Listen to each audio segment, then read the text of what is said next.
Welcome back in, everyone. Well, this week is National Lead Poisoning Prevention Week, so this is an important time to educate you. You may know, but you may have forgotten some important reminders about how to keep you and your loved ones safe. So we have Holly Carlson, the program manager for the City of Elkhart's Lead Hazard Control Program. Thanks for being here today. Yeah, thank you for having us. It's an important week. It is an important week, and let's just start from the beginning. A lot of people know the history of lead paint, but it's still prevalent in our everyday lives. Talk to us about that. It is very prevalent, and children are still being lead poisoned every single day.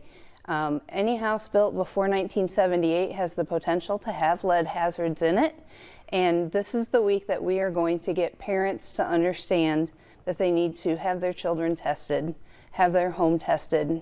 Lead poisoning is 100% preventable, and there are things that they can do to protect their family. Absolutely. What was that year again? You said 1978. Okay, so there's a lot of homes in our area built before that. In Elkhart, 70% of the homes in Elkhart City were built pre-1978. Wow. And even if they have been painted over and over again, the lead-based paint could still be underneath there. Okay, talk to us about why this is so critical for the kiddos. Well, when the kiddos ingest the lead dust from windows or doors opening and closing, or they get a hold of lead paint, or even playing in bare soil, they're ingesting the lead. Our bodies don't know what to do with that, and over time it accumulates. When a child is lead poisoned, it can cause behavioral, intellectual, learning disabilities, and it's permanent. It's lifelong. Wow, this is serious business. It is serious business. Once the lead is in the child, it's very, very hard, if not impossible, to get rid of. So Holly said two things to do: test your home, and you can test your kids. How do you do that? Yeah, so health departments will do free blood lead testing. Also, your family provider or pediatrician should offer that service. Okay, fantastic. So just get in touch with those people and make sure you're doing it. Talk to us about what this isn't just the City of Elkhart. There's other areas in Michiana that have programs for this too, right? Right. Statewide, we do have a lead safe program. There are different grants and different agencies out there. There's a program through Notre Dame where you can get a free test kit and check your house yourself, the soil, the water, and the paint. And City of South Bend and both City of Elkhart do have grants where we can help get rid of the lead. So it's not just finding it. It's very expensive, but we are here with resources to help you get your house where it needs to be. Do you feel like people are surprised a lot by like the number of houses where there could be paint? I mean, that's a high number that you mentioned in Elkhart. It is a very high number, and I do think people are surprised, and I think people are surprised to know that there are still items out there being made with lead. There are candies and pottery and things coming in, from other countries.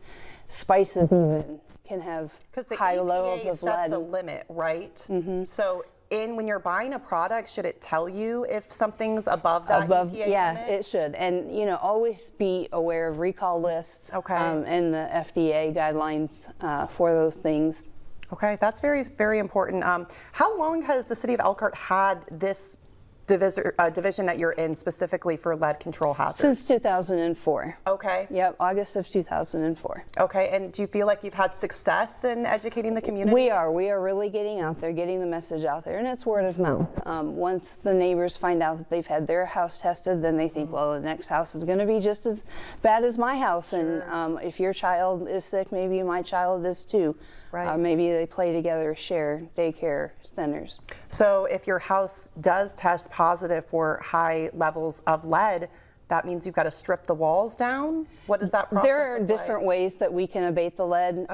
What we're having, parents do right now, the first thing they can do, even before we get rid of the lead, is some safe cleaning habits. Take your shoes off before you come into the house. When you are dusting and mopping, use wet cloths so that you are wiping up that dust and not just spreading it around. Washing toys and teethers and hands regularly. And then to get rid of the lead, we can cover it up and seal it off, or we can remove it completely. What is the one main thing that you want people to take away from this week? That you can prevent this. It is 100% preventable, and by being proactive, we can keep our children safe and keep them from being lead poisoned to begin with. Fantastic. Thank you, Holly, for Yeah, your time it's today, great. for Thank coming you. on. Absolutely. Of course, we'll have all these tips for you posted on our website. We're going to take a short break. We'll be right back.